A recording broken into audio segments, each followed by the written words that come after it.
بسم اللہ الرحمن الرحیم۔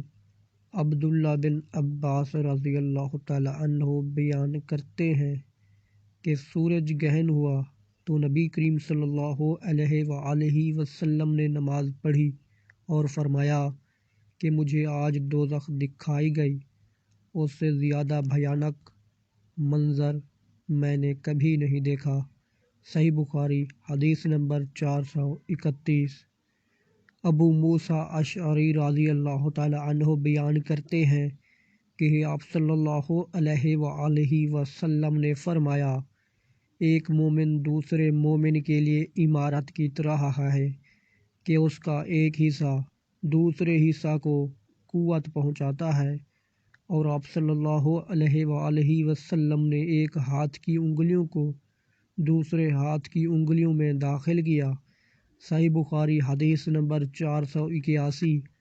اللہ تعالیٰ سے دعا ہے کہ اللہ تعالیٰ ہمیں ان پیاری حدیث مبارکہ پر عمل کرنے کی توفیق عطا فرمائے اور اپنے آقا صلی اللہ علیہ وآلہ وسلم کے نقش قدم پر چلنے کی طاقت عطا فرمائے، آمین۔